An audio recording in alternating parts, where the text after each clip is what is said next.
نحمدہ ونصلی ونسلم علی رسول الکریم اما بعد۔ تمام سامعین و ناظرین کو السلام علیکم ورحمۃ اللہ وبرکاتہ۔ جیسا کہ آپ تمام احباب کو معلوم ہے کہ آج جمعۃ المبارک بابرکت دن ہے، ماہ سیام کا پہلا جمعہ۔ جمعہ کے دن کون سے ایسے معمولات ہیں جو کہ سنت نبوی صلی اللہ علیہ وآلہ وسلم سے ہیں، جن کا کرنا سنت رسول ہے؟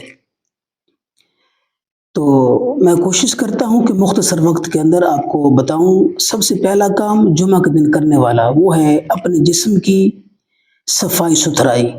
الطہور نصف الایمان او کما قال۔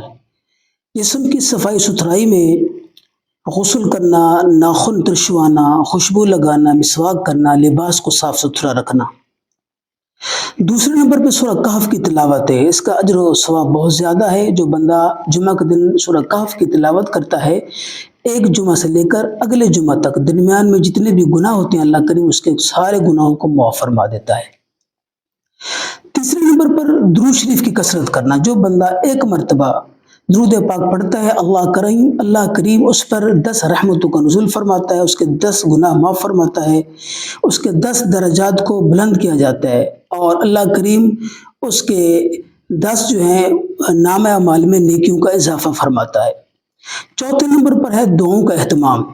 جمعہ کے دن ایک ایسی گھڑی ہوتی ہے، اس گھڑی میں جو بھی بندہ جو بھی دعا کرتا ہے، اللہ کریم اس کی دعا کو قبول فرماتا ہے۔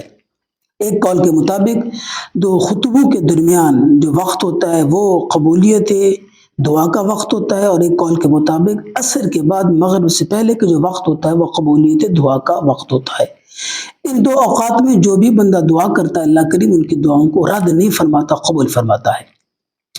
اور 5ویں نمبر پر صدقہ کا اہتمام کرنا۔ جمعہ کے دن عام دنوں کے بنسبت نیکیوں میں اضافہ ہو جاتا ہے۔ جو بھی بندہ ایک نیکی کرتا ہے، 1 درہم، دینار، روپیہ، پیسہ خرچ کرتا ہے، اللہ کریم اس کے بدلے میں 700 گنا تک بڑھا کر اس کا اجر و ثواب اسے عطا فرماتا ہے۔ جزاکم اللہ خیر۔